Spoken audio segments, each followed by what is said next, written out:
morning, everyone. Good morning, dear students.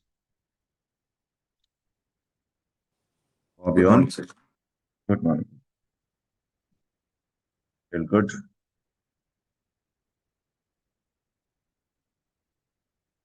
So, again, get started with another session on revision of topics of CA Final, Advanced Financial Management.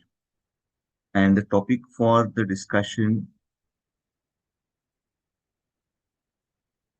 today is going to be security valuation. So, the topic that we are going to revise today is security valuation in the first part, and then followed by portfolio valuation or portfolio management. Okay. So we're going to do the same way as we have done the previous class. We will be first looking at, um, what is uh, the concepts, and then followed by the case studies based on that. Now, let's first quickly recap concepts of security valuation. So the whole idea, to have the security valuation is to calculate the fair value or the intrinsic value of the shares or any security for that case. We need to we need to calculate the fair value, the ideal value, or the intrinsic value of an asset, because that will help us making decision whether we should be purchasing that asset or we should not be purchasing that asset, whether the asset should be purchased or not. So fair value of asset is when the fair value of asset is greater than the market price, we are supposed to be buying the asset because the asset is undervalued. And when the fair value of asset is lower than the market price, then we should be selling the asset because the asset is going to be overvalued, right? So getting an idea whether the asset is undervalued or overvalued, that's the whole purpose of this security valuation chapter. So how do we go about calculating the fair value? To calculate the fair value, we have multiple methods to approach. One is you can calculate the value based on cash flows or dividend-based model, earnings-based model, cash flow-based model, enterprise value. The method to calculate the valuation of shares, valuation of bonds, then value of bonds, and then also we need to look at the concept of Macaulay duration and modified duration. Let's get started with the first part, which is the return concept. So basically required rate of return. What do you mean by the required rate of return? So required rate of return is essentially what is your opportunity cost of capital. Okay. The required rate of return is going to be comparing or going to give you an idea about what is the opportunity cost of capital. Whatever is the rate of return that you will be getting from other alternate sources, that's the bare minimum return which you will need. Discount rate is the rate that we use to calculate the present value of future cash flows. Now, what should be the discount rate? That depends on the risk of the cash flows, guys. That totally depends on the risk of the cash flows. Higher the risk of the cash flow, higher will be the rate of discounting. As the rate of discounting is higher, I mean, as the risk is higher, the rate of discounting is also going to be higher. So let's say year 1, 2, 3, we can see first year is more closer. So we can say the discount rate is going to be lower. Second year, third year, the rate of discounting is going to be higher because of the higher risk. Then we have already learned this concept of internal rate of return at CA interlevel, wherein we say that internal rate of return is nothing but the rate of return that you are going to get from that project. So the rate of return earned by investor from an asset. So investment is equal to 1,000.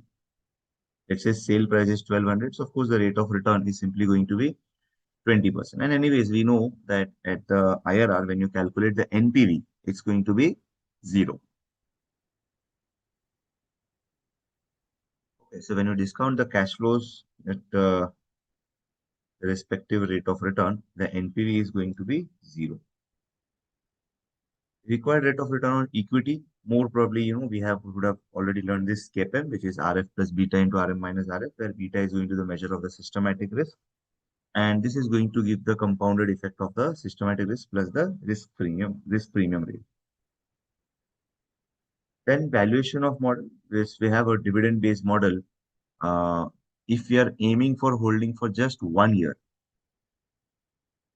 if we are aiming to hold the equity shares for just 1 year, then the expected cash flows is equal to dividend and the price, right? The expected cash flows are going to be dividend and the price, E1 plus E1. These are the two cash flows. So let's say dividend expected is 12 and price expected is 56. Okay. So we can say K is 12%. The value share is going to be D1 plus P1 upon 1 plus K, which is 56 plus 12, 68 upon 1 plus K, which is simply taking the present value of the expected cash flows and nothing great. Okay.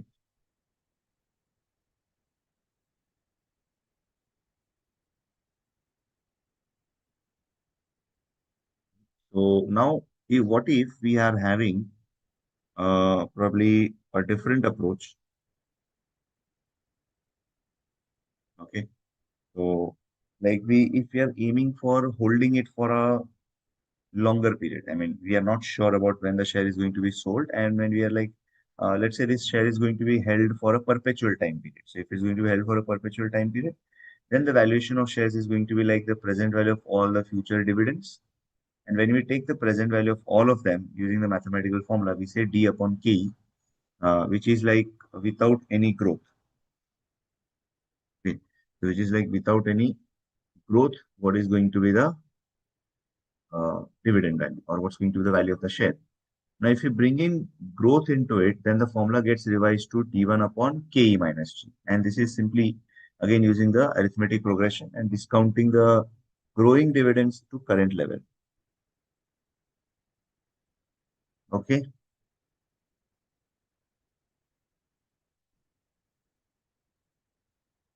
We may have a situation or a problem with this particular situation, guys, wherein if you look at this formula, there is one shortcoming of this formula, guys. Can you identify what is the shortcoming? What's the shortcoming of this formula, guys? If rate of growth is more than KE, then it will be negative. Yes, if the rate of growth is more than KE, then the rate is going to be, I mean, the value is going to be negative, right? So we don't want the value to be negative, and no, it's quite illogical assumption that with a high growth rate, how can the value of the company be negative? So we come up with a conclusion that this growth rate of high growth rate is not going to be possible for a longer tenure. High growth rate is going to be there for only certain time period, and then beyond that it will stabilize to a lower rate, and that brings to the concept of two-stage and three-stage dividend discount model, wherein we say high growth rate is going to be pertaining for only few years, and later on it will settle down at a lower rate. So it's like you discount the high growth rate phase separately and then calculate the perpetual value or the terminal value, and then again bring it to the present value term. So value of the share is going to be like present value of first year dividend, second year dividend, third year dividend, and present value of the third year cash flow or third year value of the share. Okay, this was a two-stage dividend discount model. Okay. Then we had certain questions that we have done. Now, these were all cash flow based model. Then we may also have dividend earnings based model, wherein let's say Gordon model would be another example. The Gordon is like P0 is D1 upon K minus G. So this was a Gordon model. Now we can obviously revise this dividend with earnings per share number. So EPS 1 into dividend per share, dividend payout ratio, because D1 is nothing but earnings per share into dividend payout ratio upon K minus G. So this is the formula is EPS into 1 minus B upon K minus G. So this is your Gordon model, guys. Walter model also we had, wherein we said it's going to be dividend plus earnings minus dividend into R upon K, the whole upon K. We may also calculate the price on a relative basis by using price to earning ratio or multiplier. So let's say you have three comparable companies and you have the idea about what is the EPS, what is the NPS of each one of them. You just divide it and get the PE ratio. Just divide NPS by EPS and get the PE ratio. And then you take the average of the PE and multiply it with the EPS of the underlying company. Okay, let's go for the next aspect. Yeah. Cash flow based models. We can calculate free cash flow for the firm from using multiple approaches. Free cash flow is basically whatever cash flow is available with the company in free form. It means that funds are available for the company for paying out as dividend. The cash flows which are available by the company to pay out as dividend. So free cash flow for the firm will be equal to net income plus interest expense into 1 minus T plus depreciation plus or minus capital expenditure plus or minus changes in the non-cash net working capital. Or it could be based on the operating income or EBIT. Free cash flow for the firm is equal to EBIT into 1 minus T plus depreciation plus or minus capital expenditure plus or minus changes in working capital. It could be based on EBITDA also, wherein EBITDA would be like EBITDA into 1 minus T plus the tax saving on depreciation you do. And then rest the capex and working capital is remaining the same. Cash flow from operations will be adjusted for any interest expense and plus minus any capital expenditure. You have different approaches to calculate the free cash flow for the firm. And then value of the share can be calculated similarly by taking the present value of all the free cash flows. Okay.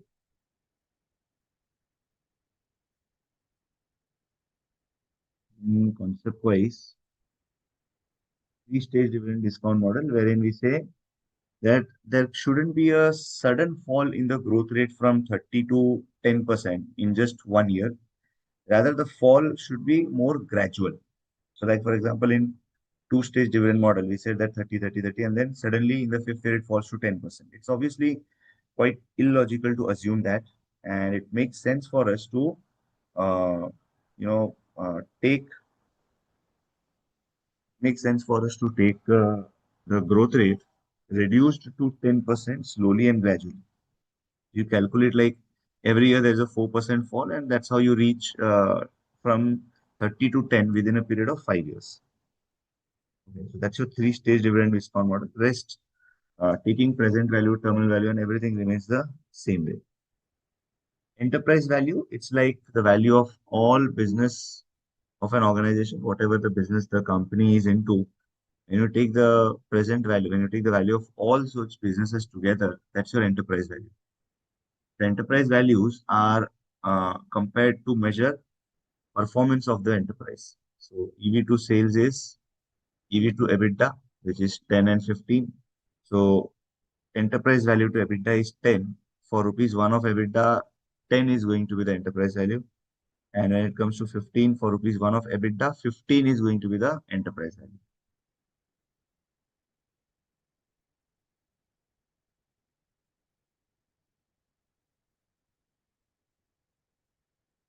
Okay. So EV to EBITDA, it means for 1 rupee of EBITDA, 10 is the EV. And same way, if it is 15, it means for 1 rupee of EBITDA that you're earning, 15 rupees is the enterprise value. So enterprise value they are like the value of the business. It's not the value of equity share, but we are talking of value of the business as a whole. Okay.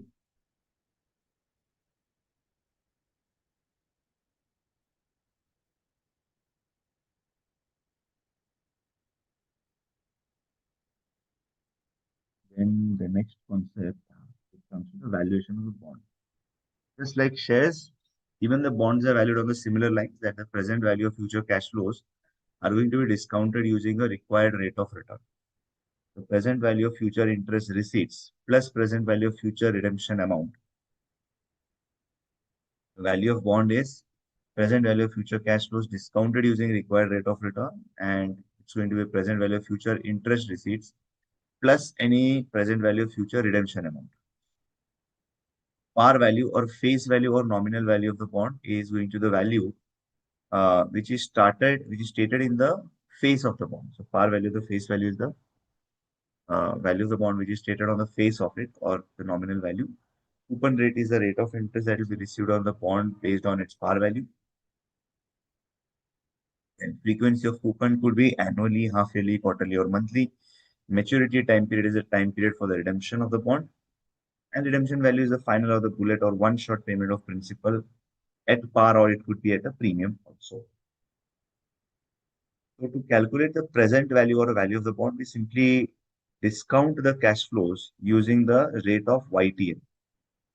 So YTM is basically the rate of return which the investor requires from the bond, and that's going to differ based on the risk that is involved in the bond. So YTM can be changing because of the changing market scenario. Let's say if there is a change in repo rate in the market. So whenever there is a change in the market, we can definitely expect the YTM to change.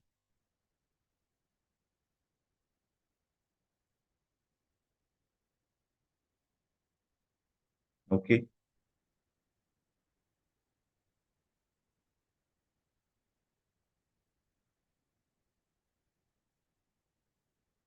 Then one pertinent relation that we find between YTM and bond value is that as the YTM increases, the bond value is going to decrease. As the YTM increases, the bond value is going to decrease because when the YTM increases, the value of bond is going to be reducing because as a present value, it becomes smaller with the increase in YTM.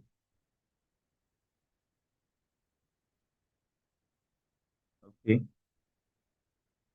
to calculate YTM, we use the same method as the IRR. One pertinent relation is that when the coupon rates and YTM are to be compared, when both coupon and YTM are equal, then we say that the bond is trading at par. And when the coupon rate is more than YTM, the bond should be trading at a premium. And if the coupon is lower than YTM, then the bond should be trading at a discount.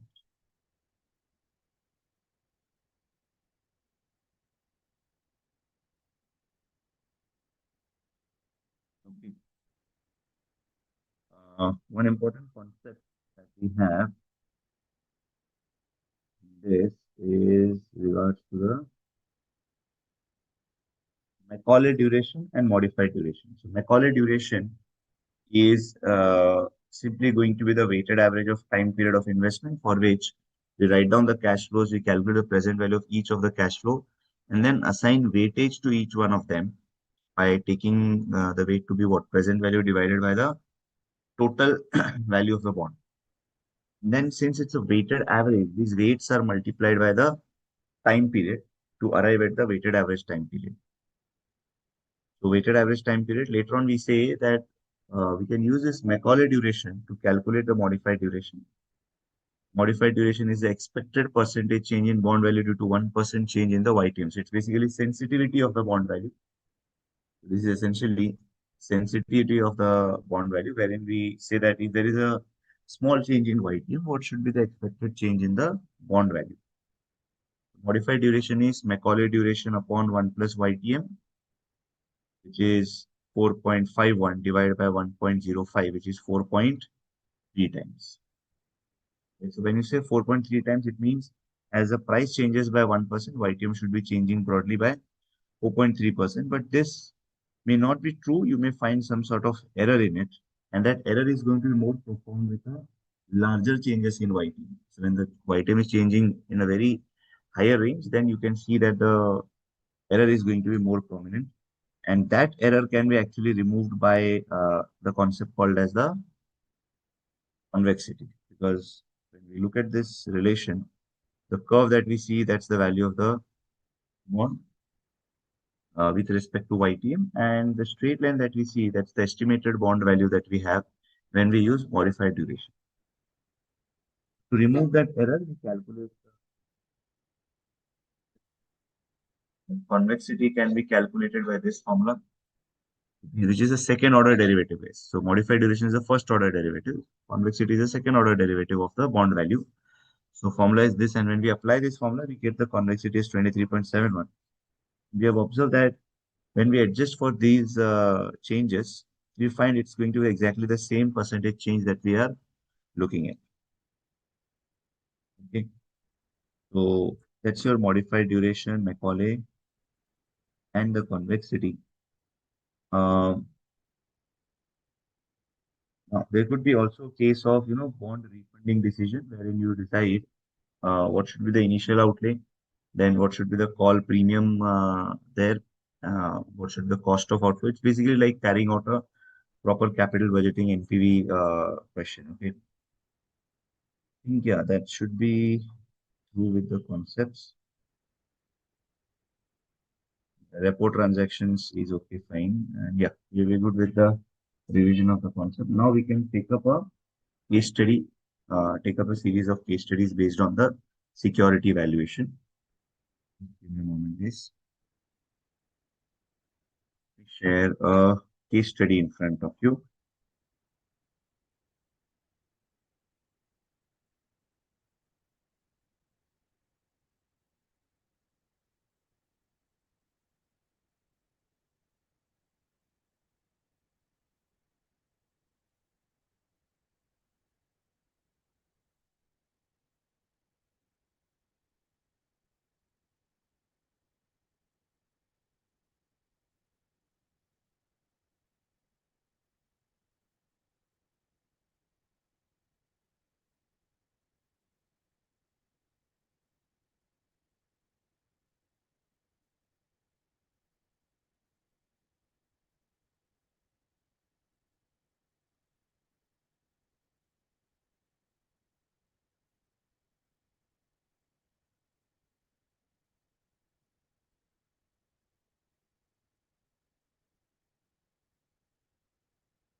Okay. Can you see the case scenario? Case scenario number 13, guys. Can you see it? Is it visible for you? Yeah. Okay. So as we did in the last Yes, class, would you like to solve it initially and then we'll start the discussion? Would you like to solve it? yes, sir. Yeah, please. What is?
Sir, first one is option A.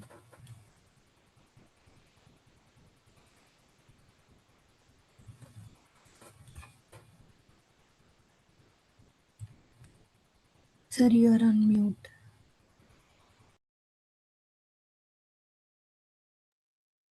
Complete all the questions, guys. All five of them. All five are done.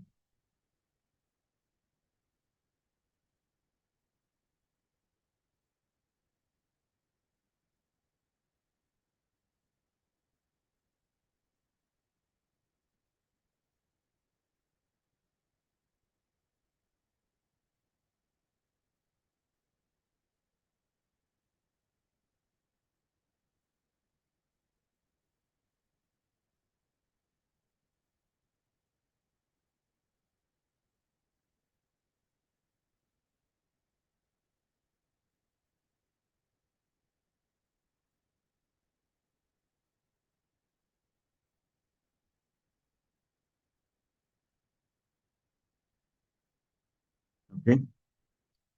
We done? Shall I start or we yet to complete? Okay. So XYZ Limited uh, is planning to expand its business and therefore raising fund by issuing a convertible bond of 10 crore. So they're going to issue a convertible bond of 10 crore. An investor, Mr. A, is interested to invest in the bond of XYZ Limited. Mr. A has the following data related to convertible bond. The data given below relates to the convertible bond, which is face value of 1,000. Coupon rate is 12%. Then the number of shares per bond to be 20. Market price of share is 48. Street value of bond, which is like the value of the bond it would have been if it would have been without any conversion rights. That's 940. Market price of convertible bond is 1060. Maturity is 5 years. So from the information given, we have to choose the answer. So first thing is the conversion value of convertible bond is. You want to know what's the conversion value of this convertible bond? Now, conversion value is simply the market price of the share into number of shares per bond. So market price of share is 48 into shares per bond is 20. So 48 into 20, which is going to be 960. So conversion value is market price of share into number of shares per bond, which is 20 into 48, which is 960. Right? So 20 into 48, that's the conversion price, which is 960, guys. Second question, conversion premium of the bond in absolute terms. Conversion premium of the bond in absolute terms when we are trying to calculate,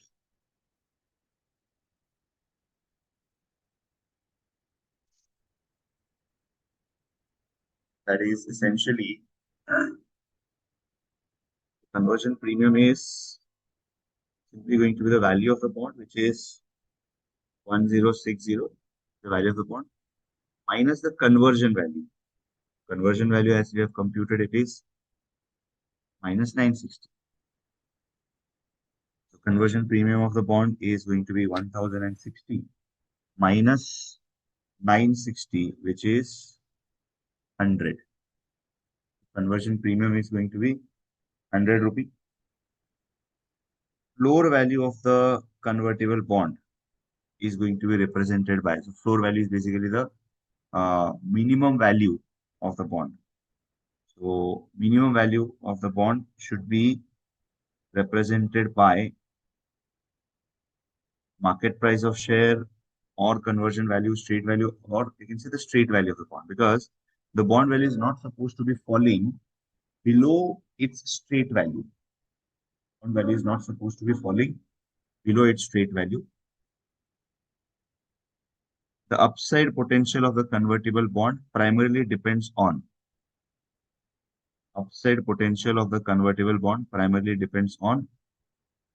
which is what should be the maximum upside value.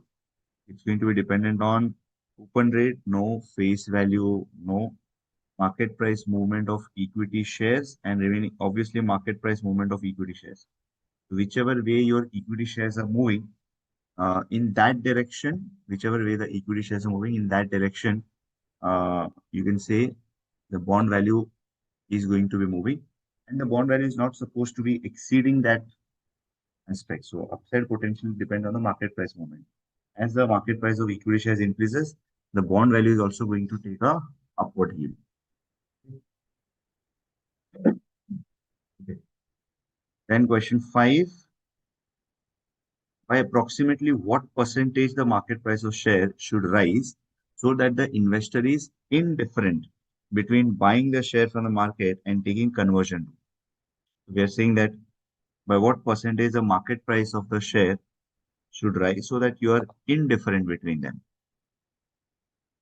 Right? So you are like, it's like by what percentage the market price of share should rise so that investor is indifferent between buying the share from the market and taking conversion route. Now, of course, today the market price is 1060. So what's the market price implied by this? Market price which is implied by this, you have this 1060 price for a bond which is having number of shares per bond as 20. 1060 divided by 20 minus the market price of the share. Market price of the share is 48.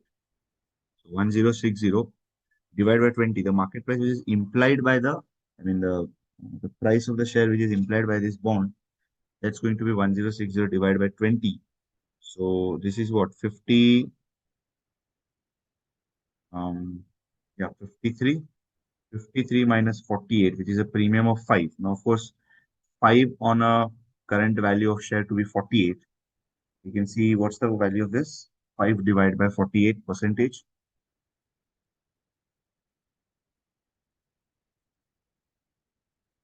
5 divided by 10, 10.42. 10.42. Yes.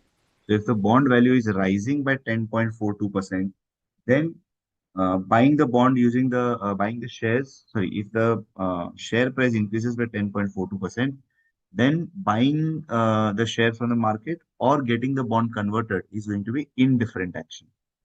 Okay. So the option for this is B. Okay. Then go for the next scenario, which is scenario number 14.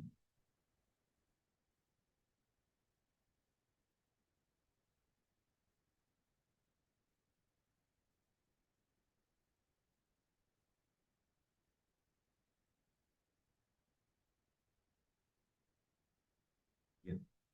Try to solve this case scenario, question number 14. Case scenario 14 is tried.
Sir, only four questions, or is there one more question, sir? There are only four questions. All four are done. Let's Yes, quickly sir. discuss that. Okay, so Limited paid a dividend of rupees 5 in the last year, and the dividend is expected to grow at 25% next 6 years at 10% per annum thereafter. The standard deviation of market return and A Limited share is 12% and 18% respectively. The correlation between market return and A Limited share return is 0.3733. The return of government bond is 13% per annum, and market return is expected to be around 20%. From the information given above, choose the correct answer. We have the correlation number, return on government, and the market return is also given. Now, we want to calculate the beta. Now, the beta formula is correlation into standard deviation of the security upon standard deviation of market.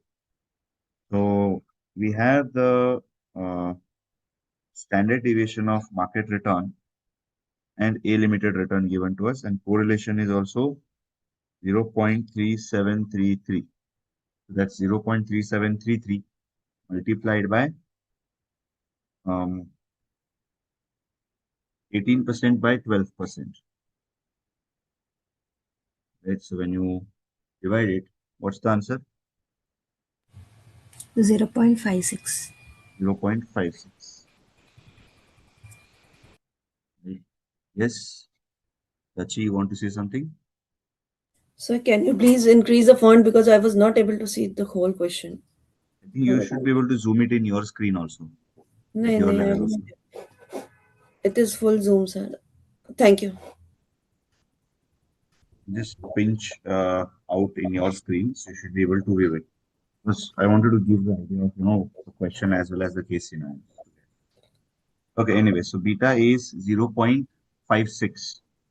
So that's 0.3733 into the standard deviation of security A upon standard deviation of the market, that's 0.56. Okay. Then the equity risk premium as per the given data. Now, equity risk premium is simply the market return is 20% and government bond is trading at, providing a yield of, let's say, 13%. So what should be the equity risk premium? Now, equity risk premium is simply the market rate of return minus the risk-free rate. The market rate of return is what? 20% minus the risk-free rate of 13%. So answer is going to be 7%. So option C. The valuation approach can be used to compute the intrinsic value of a limited share is the Two valuation stage approach dividend model. that we can use to calculate the intrinsic value is Two stage dividend model. two-stage dividend discount model. Now, why do we say two-stage dividend discount model? Two growth rates are given, no, Growth sir. rates are given. Yes, 25% 25% plus. for 6 years and 10% after that. So therefore, two-stage dividend discount model. Then, question 4. If the market price of A limited share is higher than its intrinsic value, if the market price is higher than its intrinsic value, the share is said to be Overvalued. overvalued. Yes, Overwhelmed. pretty simple.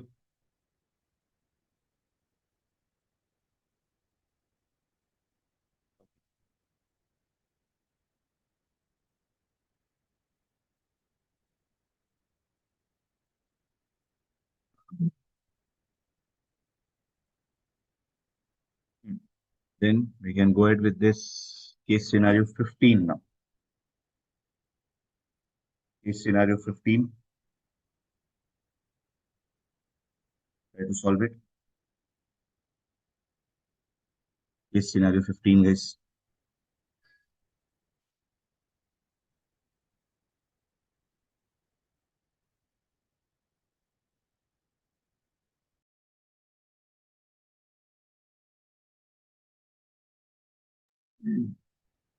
Case scenario 15, try to solve it.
Done, sir.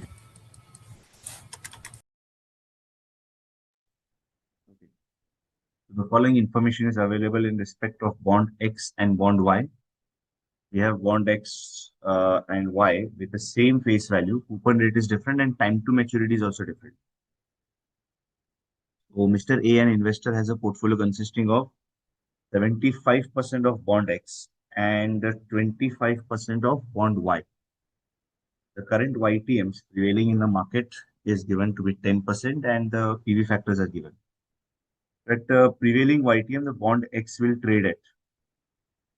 Okay, so at prevailing YTM, is 10%, bond X should be trading at what? Premium or discount? Discount. Discount. Why discount? YTM is greater than coupon rate. YTM is greater than the coupon rate. So YTM is basically the rate that you need. So rate that you need is more than the rate of return which the bond is giving by way of coupons. Of course, it should be trading at a discount. Macaulay duration of bond is best described as weighted average time period to receive the cash. Option B. Then third one, that dash carries higher interest rate risk. So which of these two bonds, which of these the bonds are having a higher interest rate risk? Bond Y. Bond Y. Why do you say that? Sir, coupon rate is 10%, no, sir. So Higher than bond how is that X. translating to a interest rate risk? Interest rate risk is basically what will be the change in the bond value due to changes in the interest rate. So bond X, sir, Bond X. Why?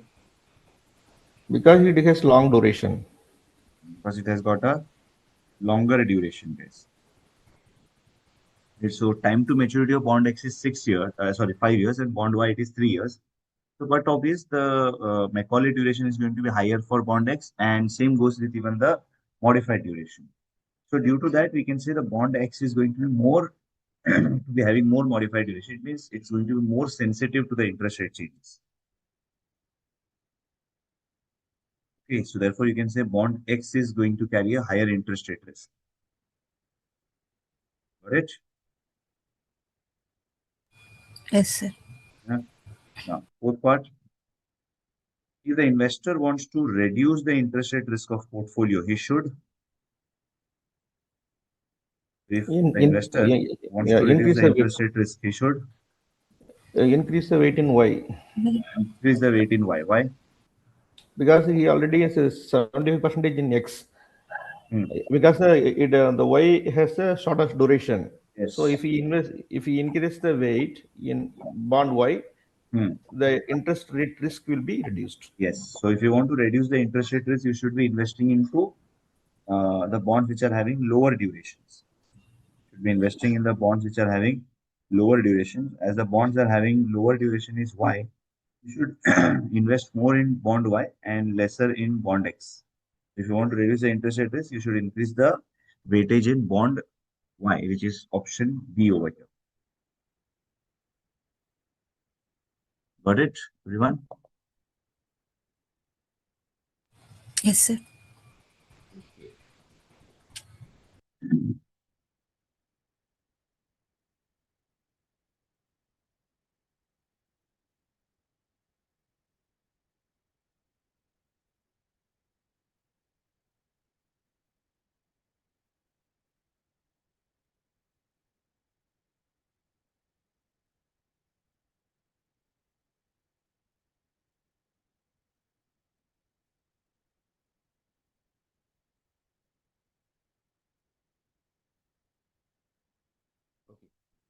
Look at this case scenario number 23, guys.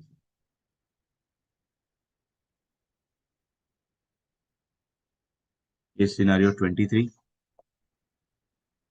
Write out.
Then, so data given below relates to a convertible bond.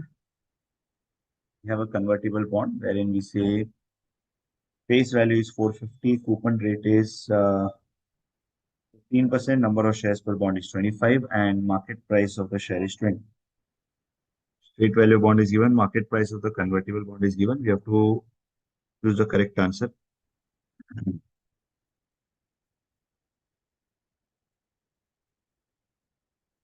So stock value of the bond. Stock value is basically the value of the bond which we have when we convert it today. So stock value of the bond is going to be market price of the share, which is 20 multiplied by 25 is 500. So option A. The percentage of downside risk based on the market price. Now, percentage of downside risk is, the stock value is 500 and straight value is 400. So, of course, the bond value is going to maximum of these two, which is 500, right?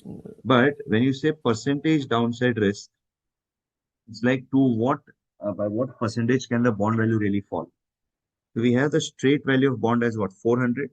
So from the current value of 550, the bond value may fall at the max up to 400, because even if the share prices are decreasing and even if the shares are becoming worthless, even if the shares become worthless, still, we can say, even if the shares are becoming worthless, still we can say that uh, bond value is not going to fall below 400. So the downside risk is right.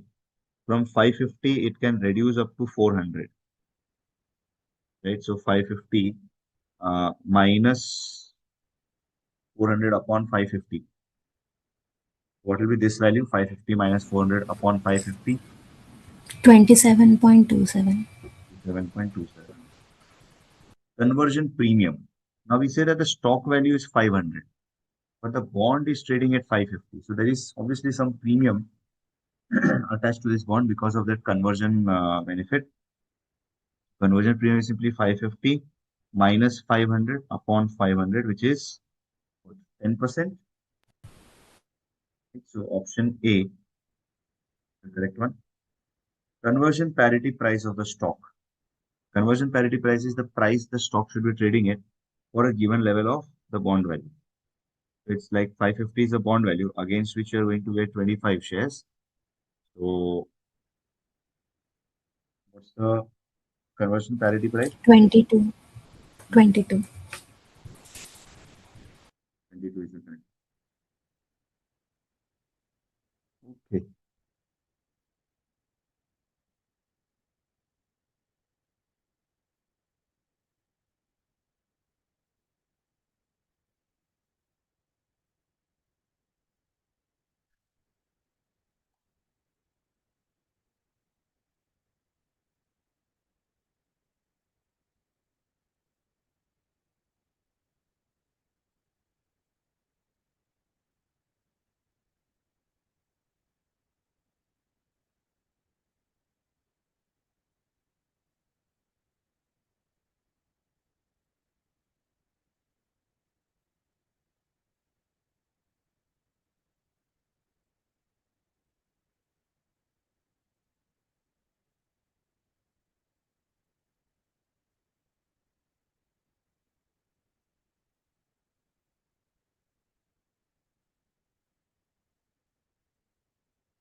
We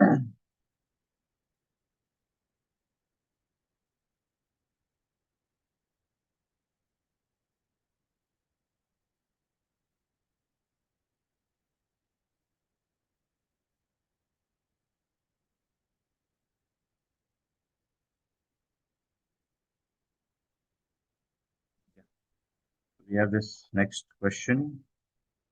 Case scenario 54, guys. 54th case scenario. Write out case scenario 54.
in this case scenario is going to take time because it involves calculations, right?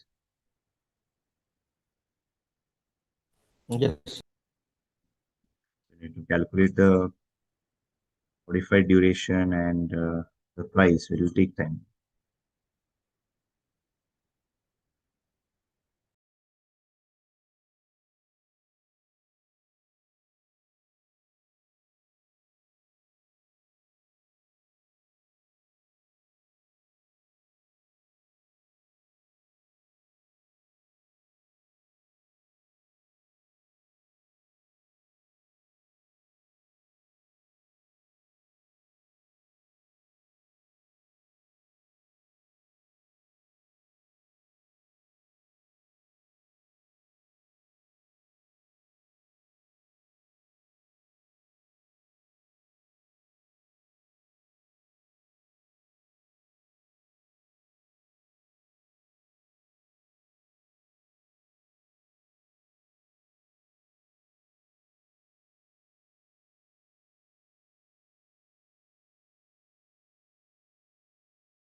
Okay. And just do the calculations quickly.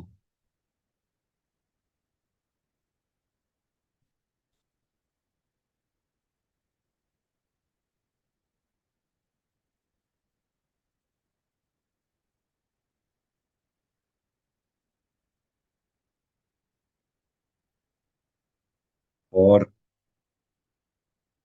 bond A, write down the years cash. Bond A is having a life of 5 years and 6% coupon.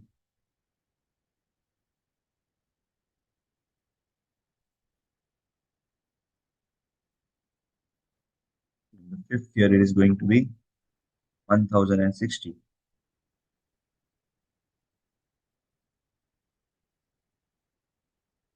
Prevailing YTM is 10%. Let us discount these cash flows using 6%, which is divided by 1.06 raised to number of years.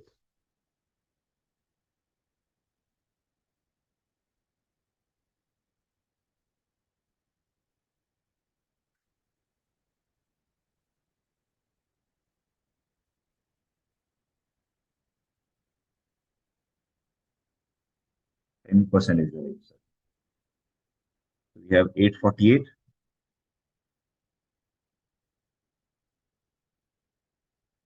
And then we just do the weights calculation. Just using Excel for that a quick answer.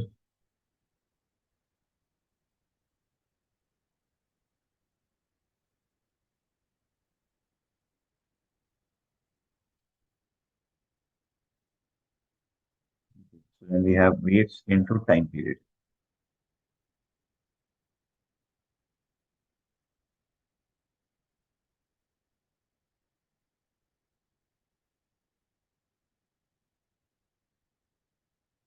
We have Macaulay duration as 4.41 and modified duration will be 4.412896 divided by 1.1.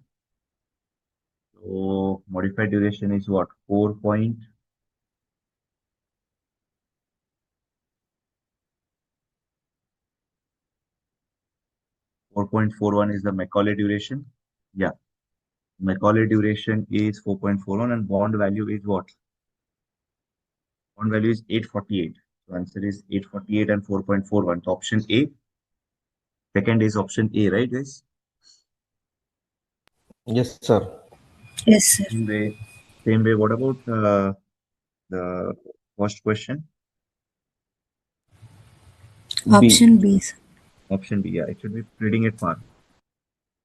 One should be trading at par, which is because the coupon rate and YTM are one and the same, right? So it's option B. Then price sensitivity of the portfolio. Now, price sensitivity of portfolio, how do we get it? Because I'll need the modified duration of this bond. I'll need the modified duration of the second bond also. So for that, I call it duration of the bond. It was 2.74. So of course, iska, you get the modified duration as 2.74 divided by 1.1. Then we'll say portfolio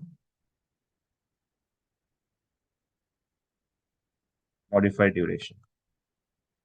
Portfolio modified duration will be in the weightage of 75 and 25, 0.75 into 25 into on A. That is this plus 0.25 into modified duration of bond B. That's 3.63. Option C. Got it? Option C, guys. 3.63. Yes, sir.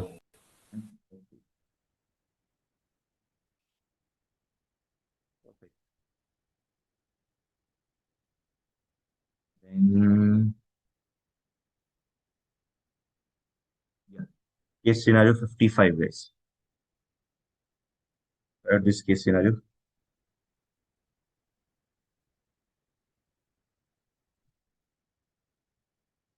That the case scenario number 55.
So question we have to refer 87, right? Page number 87. Actually, the multiple Yeah, first question is 15 percentage, then 23 like this. yeah, yeah. Okay. From here you go to here. Okay, fine.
There's no fourth question. We have only three questions based on this. So are we done? All three questions? Yes, sir. Yeah. Okay. So Z Limited paid a dividend of rupees 5 for the current year. The dividend is expected to grow at 25% for next 6 years and 10% per annum thereafter. The return of government is 13% per annum, and the market return is expected to be around 20%. Correlation between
Yes. So 5 is the dividend that's expected to grow at 25% for next 6 years and 10% thereafter. Return on government bond is 13%. Market return is expected to be around 20%. Correlation is 0.3733. Standard deviation of market return and Z Limited shares is 12% and 18% respectively. So here you can say year and cash. So year 1, 2, 3, 4 is going to grow for 6 years. Of course, in the 6th year. So in the 6th year, cash flows are going to be like current year it is 5. So on 5 we have dividend growing at 25%.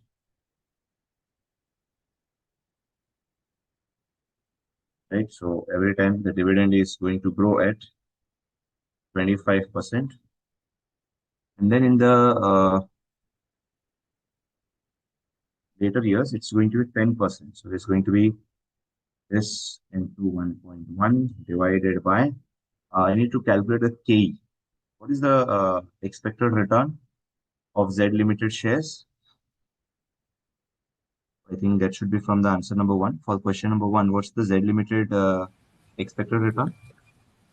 16.92%. 16.92. So obviously we are going to discount this at 16.92%, the value of the share. And then we take the present value as this divided by 16.92%. 1 plus 16.92% is to the number of years. Sir, fifth year is missing, sir, after 4.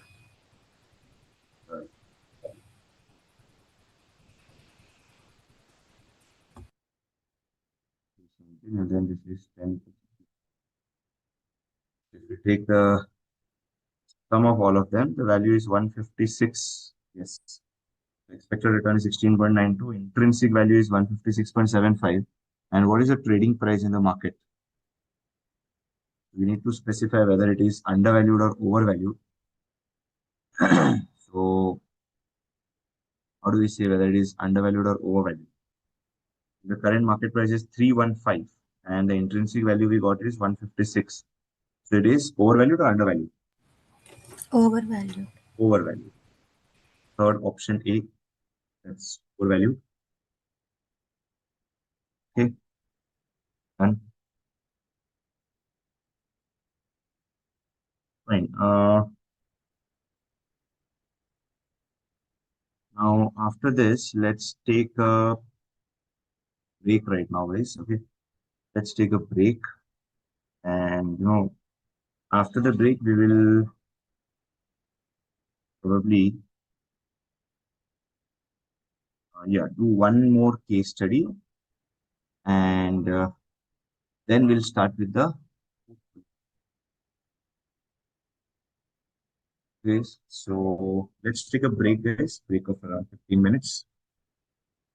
Okay. So post break, we'll do one more case study, and then after that, we will go for start revising the concepts in portfolio management. Take a break, guys. See you soon.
You're there?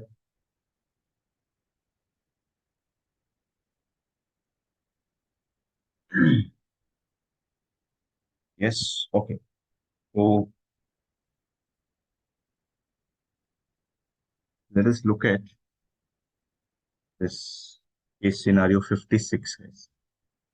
Try to solve this case scenario 56.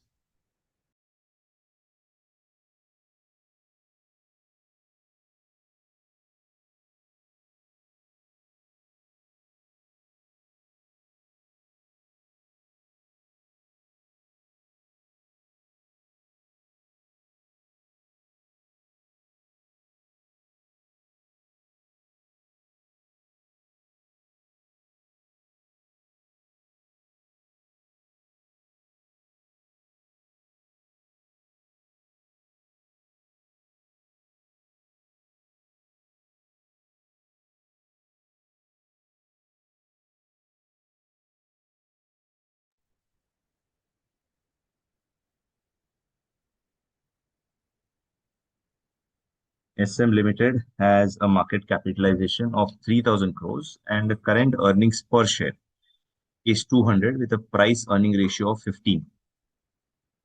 The board of directors is considering a proposal to buy back 20% of the shares at a premium, which can be supported by the financials of the company. The board expects post buyback market price per share of rupees 3057. So after buyback, the share price is with 3057. Post buyback price to earning ratio is supposed to be remaining same. The company proposes to fund the buyback by availing 8% bank loan since the available resources are committed for expansion plans. Applicable income tax rate is 30%. Now we have to answer the following questions. So we have to, or what will be the number of buyback and on such aspects. Will you be able to solve this? I mean, is it manageable from your end or shall I take it up? Yep. You manage it?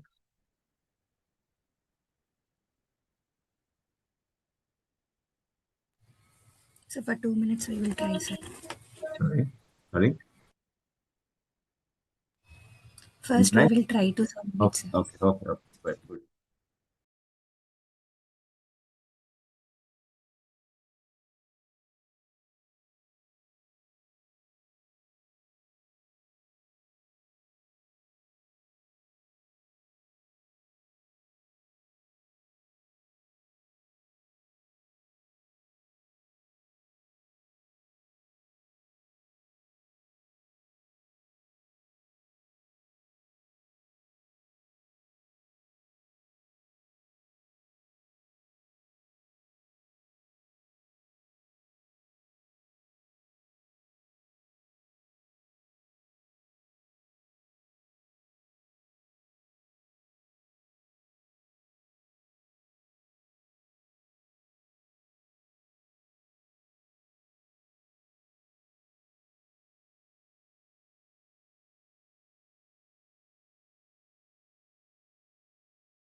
Okay, let me start it. SM Limited has a market cap of 3,000 crores and the current earnings per share uh, that is given. So current earnings per share is 200 and price to earning ratio is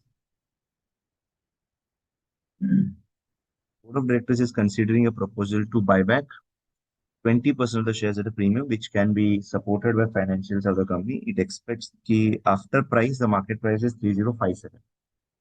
Post buyback PE ratio is going to remain same, and company is proposing to fund the buyback by availing 8% bank loan since the available resources are committed for expansion plans. Income tax rate is 30%. So the number of shares that can be bought back, we can simply calculate that as market price per share. First, let us get the market price per share. Market price per share will be EPS is 20 and P ratio is 15. So 200 into 15, which is 3,000 is the market price per share. Right? And 20% of the shares is supposed to be bought back. Right? And original number of shares, number of equity shares that we have is 3,000. 3,000 crores. That's the market cap upon 3,000, which is 1 crore. The Board of Directors is considering a proposal to buy back 20% of shares at a premium. 20% of shares at a premium. So market price per share is 3,000. So this 3,000 into they're supposed to be buying back 20% of shares. So number of shares to be bought back. Number of shares to be bought back will be 1 crore into 20%, which is 20 lakh shares. So option is C. The interest amount which could be paid for availing the bank loan, or the interest amount which we can pay after availing the bank loan for this thing is, we will say what will be the post buyback EPS. After buyback, the EPS will be, they're saying market price will be 3057 and P ratio will remain same. So P ratio will continue to be 15. Right. So market price is 3057 divided by P ratio of 15. That's going to be 203.80. So earnings per share after buyback is 203.80. So we get the post buyback profit after tax. Post buyback profit after tax will be 203.8 into 80 lakhs because 20 lakh shares were bought back. So remaining 80 lakhs. So this is going to be what? 16,304 lakhs. That's your PAT. Right. So what will be the PBT figure? The PBT figure will be 16,304 divided by 1 minus T, which is 70%. So that's 23,291.43. Okay. Now, this is all your post buyback. Now, pre buyback PAT.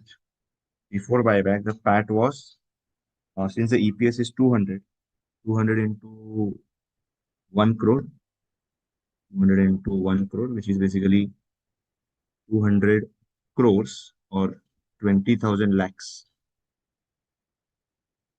Okay, 20,000 lakhs is the pre-buyback earnings after tax, and pre-buyback PBT will be 20,000 lakhs divided by 0.7. 20,000 lakhs divided by 0.7. This is 28,571.43. So the difference between these two is the interest that you can bear. Because after buyback, you are ready to accept a PBT of 23,000, and before buyback, the PBT is 28,571. So just take the difference between both, right? And you will obtain the interest. So difference between both is, I think, 5280. Yeah. Option E, 5280. Then the loan amount to be raised. for that, we need to look at the rate of interest. The rate of interest is 8%. This is going to be the loan amount is what? 8%. 5280 divided by 8%. So that is answer is 66,000. Then premium per share that is going to be paid over the current market price. For that is it's going to be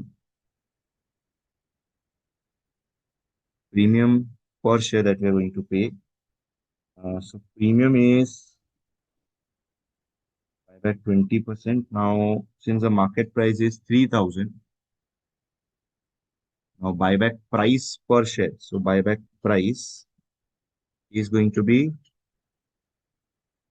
how much is the amount that we are spending? Yeah, we are going to take a loan of 66,000 for buying back 20 lakh shares. So basically 3,300 is the price and original price is 300. So 3,000, sorry. So premium is going to be 300 per share.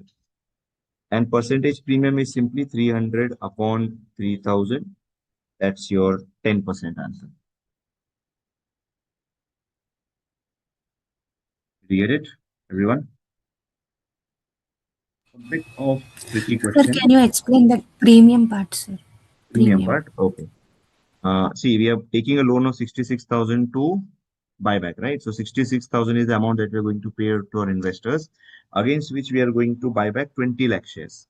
So each share is going to be priced at 3,300 for buyback purpose. Got it?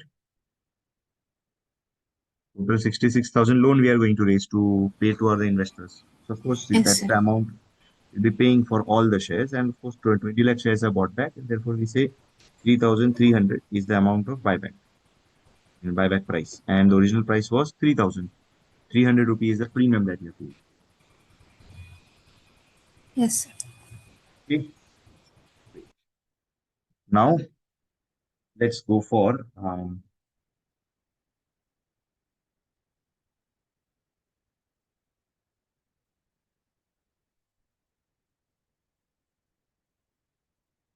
the portfolio management chapter. Let's try to recap the portfolio management part.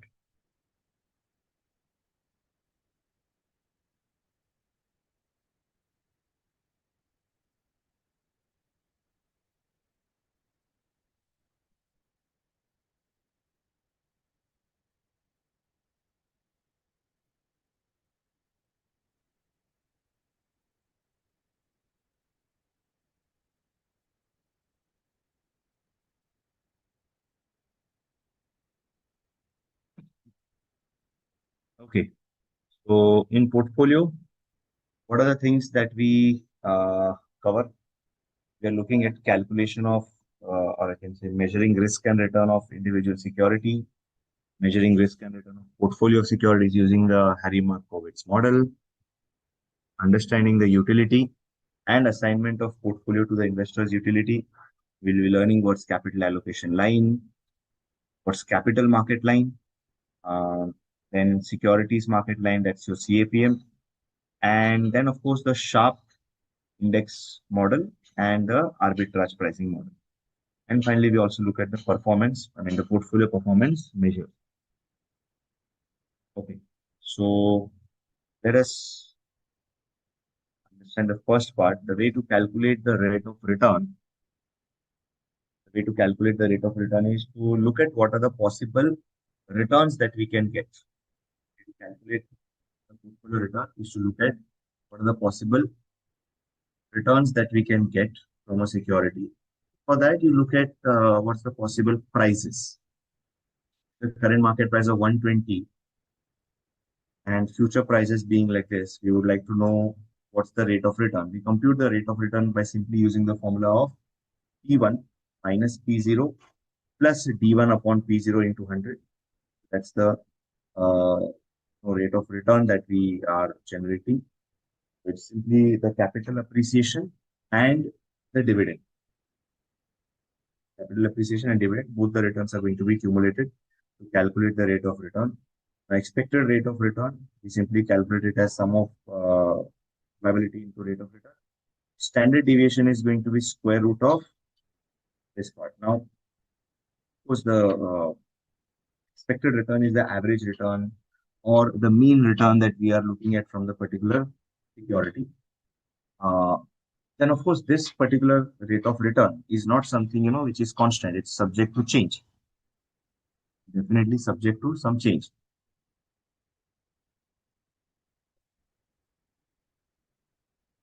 Okay. So there is subjectivity, or there is not subjectivity. There is a possibility of the rate fluctuations. Yes, there's a possibility of the rate fluctuations. Is the expected return may fluctuate. Now, how much it can fluctuate? For that, we calculate the standard deviation. Standard deviation is square root of P into R minus expected return, the whole square. So which is going to be like 5.91% in our case. So what we do is we first calculate the expected return. Then from each of these returns, we calculate or we subtract the mean, return minus expected return. And then we do a square of it and then multiply it with probability to arrive at the summation of P into R minus expected return. Then you take the square root of it. Square root of P into R minus expected return, the whole. So that's the formula to calculate standard deviation. Standard deviation is again a measure of risk.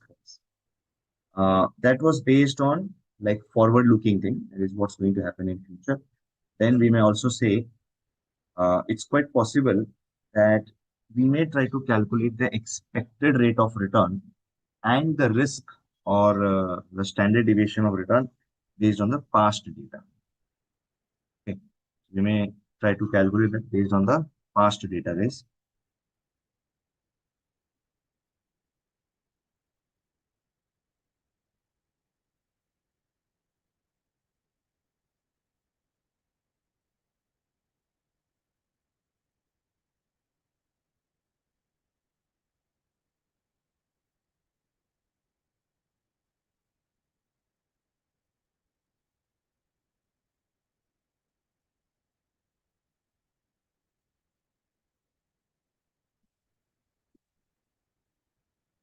Okay. So for that, let's say the current market price in time zero. So at the time zero, let's say the price was 100. And then in the subsequent 4 years, these are the prices that we observe and the dividend that we are getting. So the returns that we have is going to be simply on the similar lines, capital appreciation and the dividend. So it's going to be the difference in the price plus the dividend, the whole thing divided by the price into 100. That's going to be your rate of return. And we can definitely calculate the risk over here by doing the same way, or return minus expected return, minus expected return. So returns, it's going to be 8%. Now 8% minus expected rate of return. Or you can simply use a simple formula for standard deviation. It is square root of summation R square upon N minus expected return the whole square. That's also going to give you the standard deviation number. So broadly speaking, expected return can be calculated as summation of P into R upon summation of P into R, or it could be like summation R upon N, and the standard deviation of R is square root of summation of P into R minus expected return square, or it's going to be summation R square upon N minus expected return the whole square. Now, what we are more interested is not in the risk and return of a single security, but risk and return of a portfolio of security. So considered like two securities X and Y and try to calculate what's going to be the rate of return and the risk of the portfolio.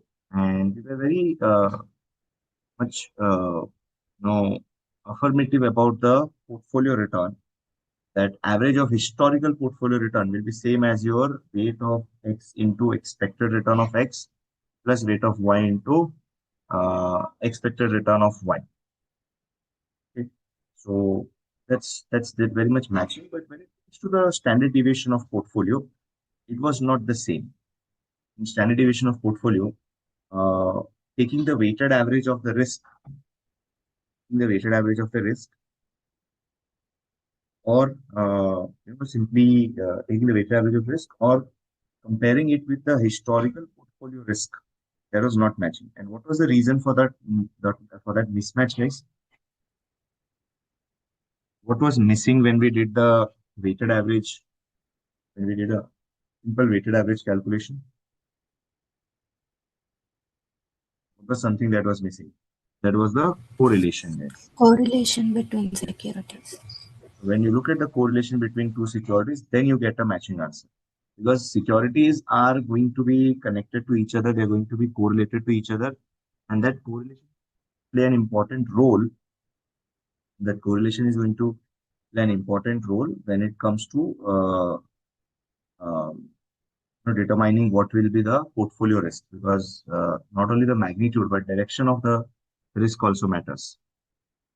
Okay. So the correct formula that we said, it was square root of weight of x square into standard deviation of x square plus weight of y square into standard deviation of y square plus 2 into weight of x, weight of y, standard deviation of x, standard deviation of y, and correlation between x and y. Okay. Further, we need to look at how to calculate the correlation. Well, the correlation can be calculated as covariance between x and y upon standard deviation of x, standard deviation of y. And covariance between x and y is going to be calculated as summation of x minus x bar, y minus y bar upon n. Okay, so covariance between x and y upon standard deviation of x, standard deviation of y, and covariance between x and y is going to be calculated by this formula. You can further simplify this and come around this particular formula. Now, of course, when the number is high, like above 0.8, we say there's a high correlation. Below that, we say it's a low correlation. Okay. Now, if we look at the correlation, if there's a straight linear relation between the two variables, then we say that it is a perfect correlation, or correlation is perfectly positive or 1. Right? So I've just derived this particular formula for you. And we say that if your correlation is, let's say, positive, perfectly positive 1, then the portfolio variance is weight of x square, weight of x square, weight of x into standard deviation of x plus weight of y into standard deviation of y, the whole square. That you can just move them and say that standard deviation of portfolio is simply a weighted average number of both if they are perfectly positive. Whereas if there's perfectly negative, then we see that it's going to be weight of x into standard deviation of x minus weight of y into standard deviation of y. Okay. Then we drew this something curve, and we said that as we combine a high risk portfolio, a high risk security with a low risk security, as we're combining a high risk security with a low risk security, we find that standard deviation of the portfolio, it actually, instead of increasing, it actually decreases for a while. It keeps on decreasing up to a point, and then after that, it starts increasing because the correlation is playing a role. So we find that there is a point possible over here where you get the minimum risk. There's a point possible over here where you get a minimum risk or minimum variance, and minimum variance or minimum risk portfolio weights.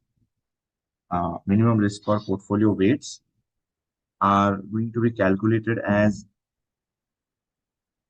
standard deviation. Let's say you want to calculate the rate of A, then the formula is standard deviation of B square minus correlation between A and B into standard deviation of A, standard deviation of B, the whole thing divided by standard deviation of A square plus standard deviation of B square minus 2 into correlation between A and B and standard deviation of A into standard deviation of B. This was the formula to arrive at the minimum risk. I hope you remember that this particular shape of curve, it changes because of change in correlation. So if the correlation reduces, where does this curve shift? Let's say if it is nearly 0.2, if it is 0, you can see it shifts to the left side. If it's minus 0.2, it further shifts to the left side. If I make it as -1, it actually shifts to the extreme left. Right? And we have observed, or we have a particular an important diagram, a very beautiful diagram, which helps us to look at the possibility, what are the possible uh, ways of creating that curve. So here, you can see with high correlation, when it is positive one, it's a straight line. With the perfectly negative correlation, it can actually extend all the way up to 0. So zero risk portfolio can be created theoretically if you are having two securities which are having perfectly negative correlation. Okay, fine. What we have done with regards to portfolio, what we have discussed with regards to portfolio is expected return of portfolio is rate of x into return of x plus rate of y into return of y plus standard deviation of portfolio is this. Minimum risk portfolio variance is this formula. So now let me just give you an example just for you to try. Return and risk. The return is, let's say, 12% and 15%. Risk is 20% and 26%. Correlation between them, let's say 0.1. I want you to calculate minimum risk weight of x and weight of y. Minimum risk weight of x and weight of y. Portfolio return at above rates and also portfolio risk at above rates. Can you solve it? I have put the formula in front of you. Just have to apply and get these three numbers. Can you solve it, guys? Yeah? Yes, sir. Yes, sir. Good, guys. Give me three answers for this.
Okay. Minimum risk, rate of X going to be 64.19. standard deviation of Y square minus standard deviation of X into standard deviation of Y into correlation divided by standard deviation of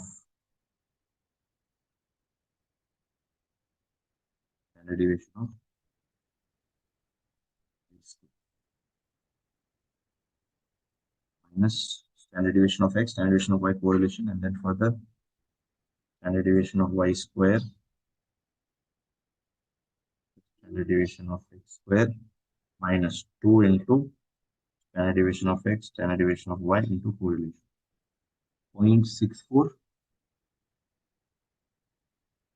0.642, right? And weight of Y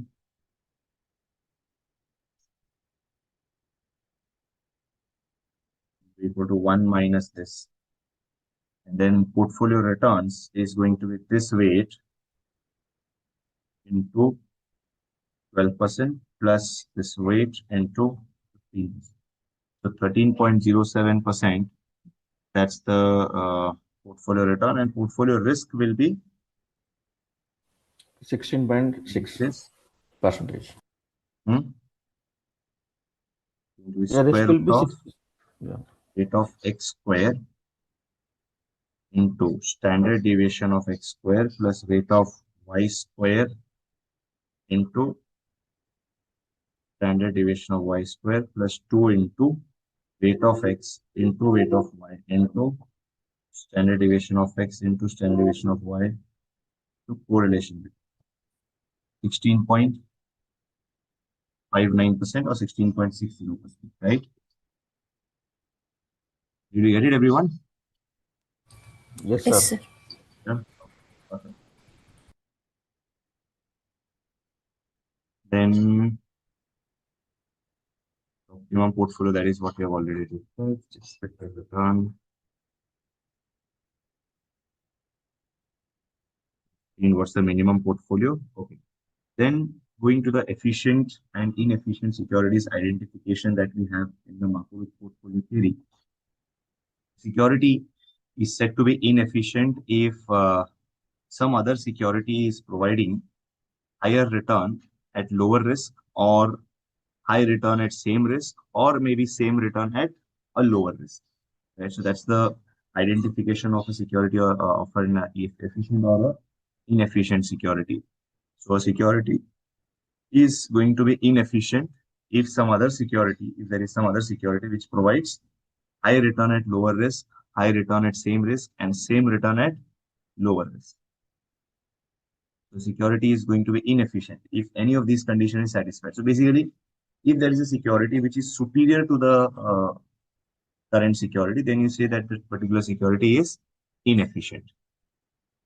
Okay. So for example, if we have a security with a risk of 10%, return of 12%, now if you have another security with a risk of 8% and return of 13%, of course, this is inefficient. Anyway, for the same risk level, if you are getting a higher return, again, it's an efficient security over here. And then this is like, if it is 8% and 12%, so lower risk but same return, then also it's a security which is inefficient. So rather, I can say these three securities are efficient as compared to this inefficient security. So it's obviously going to be a subjective activity. And when you look at the collection of all those securities which are efficient, right? We call that particular thing as the efficient frontier, right? So collection of all the efficient securities is going to be said as the efficient frontier. No, none of the securities is going to be lying above or below this security line, or below this efficient frontier, because if there is a security which is above the efficient frontier, it means that's more efficient. So people are going to definitely invest heavily in this security, and that will push the price of securities downward. And same will apply to any security which is having on the other side. Then we had the Markowitz efficiency frontier discussed from the point of view of the investor, wherein we say that investor is going to invest in the securities with the intention to earn utility out of it. Now that utility is going to be a function of three things. What sort of utility, what sort of happiness you are getting by investing, that depends on what's the expected return, how much is the risk involved in that, and what is the aversion factor. Right? So expected return, risk, and the aversion factor, all three of them are going to be considered in the utility function. There are three types of investors that we can think of. One is a risk lover who is going to invest in risky securities irrespective of any expected return. Then you have a risk neutral who is going to invest in any security irrespective of any risk involved. So any return which gives you higher return. And risk averse is a person who is going to make a risky investment, but provided he is adequately compensated with the expected return, or adequately compensated with a higher expected return. Now, with regards to risk and return, we may have some investors who are conservative and some investors who are aggressive. So conservative investors are the one who want a higher return for a smaller amount of risk also. Whereas aggressive investors are like they are okay with even lower returns. Okay. So utility function, we said it's going to be expected return minus half into aversion factor into variance, and that utility curve is obtained. And we match that utility curve with the efficiency frontier. And wherever you find that there is a tangency, that's the best security which you offer to a particular investor. Right now, of course, from this we can calculate the expected return formula to be what? Utility plus half into aversion factor into variance. Okay. Right. So that was the Markowitz portfolio theory with regards to what should be the expected return of an investor. Right. Now we will think about the other aspects of portfolio management in the next session. But before we wind up our today's session, well, let us take a few MCQs on the security valuation list. Let me just share the MCQ questions with you on security valuation.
Okay, let's look at this few questions quickly. For 91-day T-bill with a face value of 1 lakh is issued at 97,500. What's the annualized yield? What will be the answer for this first question? If we have a T-bill with a face value of 1 lakh, which is issued at 97,800, what's going to be the annualized yield? Annualized yield will be 1 lakh minus 97,800 divided by 97,800, right? But I need to adjust it for the time period also. So into 365 by 91 is what? 9.02%, right?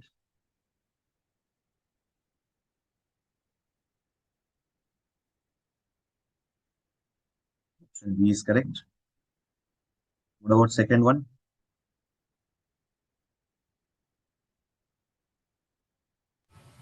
The second Sir, question. do we need to divide with issue price or face value, sir? When you divide it by the issue price, no? Because you're getting that interest on an investment of 97,800. You're investing 97,800 and you're getting the interest of 2,200. Yes, sir. Okay, sir. Okay. What about the second question?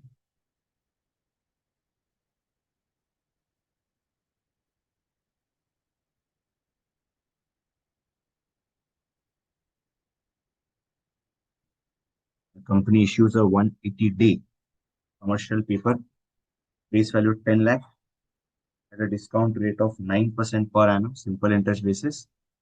What will be its issue price?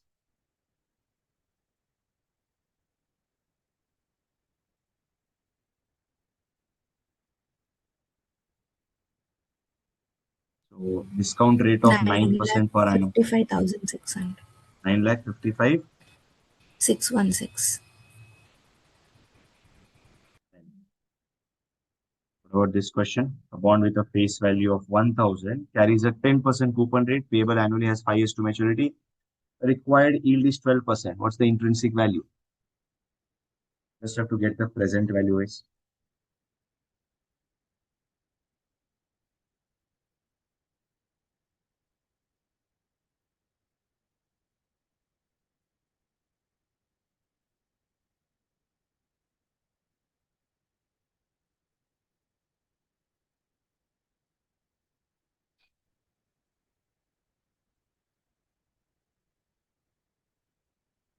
$927.9. 7.95. Okay. What about this one?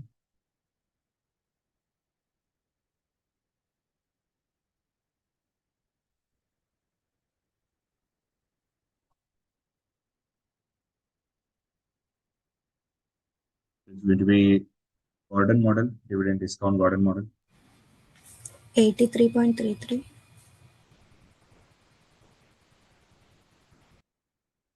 3.33. Okay. Then this one.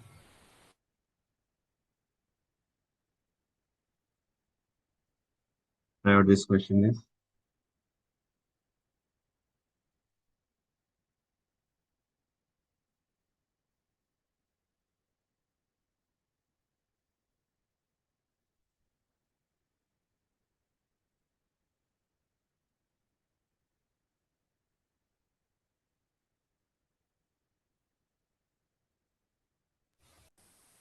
So you calculate the cash flows, and in the third year, you take the growth rate and also the price. So the price will be calculated using the perpetual growth rate of 6%. And then you take the total. Answer should be 155.05. Okay. Got it, guys?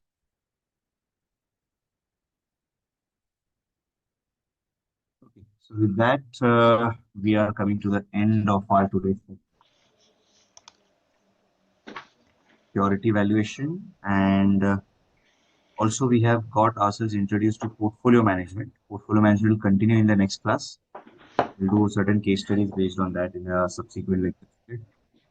So with that, you guys, thank you for giving a patient listening to me, and all the best. I'll just share our contact details so that you can put up your queries whenever you have any such queries.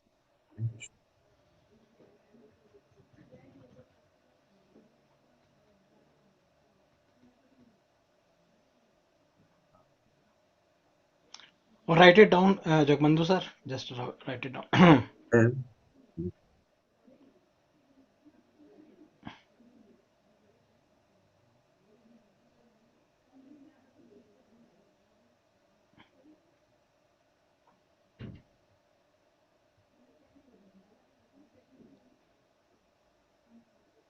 Okay, Jagmandu sir, just write it down here.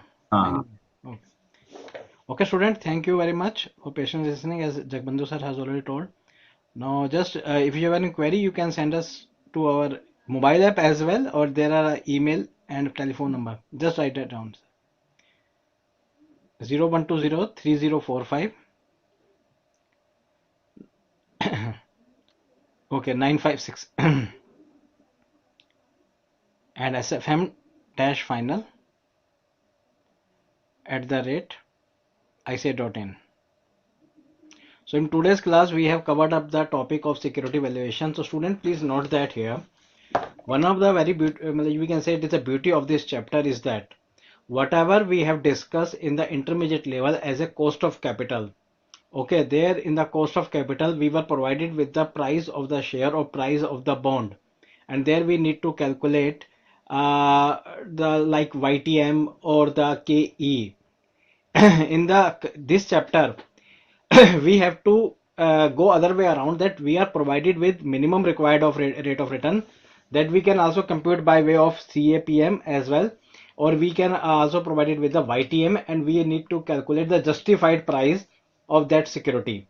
So from this we calculate the intrinsic value. So by this it we can say it is a factual value, or we can it is justified kind of a value. Okay, if the share is trading at a price more than it, then it is a overvalued, or if it is under trading at a lesser value it, so it is undervalued. So accordingly, this is one of the very important, and this is practically used for the business valuation purpose. Even in the valuation, this is one of the very important exercise. Recently in WUFA, WUFA 2, that has been held from 31st, this is 30th January, 1st, 30th January, 31st January, and 1st February 26. So there was some valuer has companies has come there, and I have personally discussed with them how they value the share. So the one of the method is DCF, that is cash flow method. This is one of the very popular method among them. So they say ki this is one of the very practically this method is used. So student, thank you very much. So we shall continue as sir has told portfolio management in the next class. So whatever your queries are there, you please free to share with us. Thank you very much.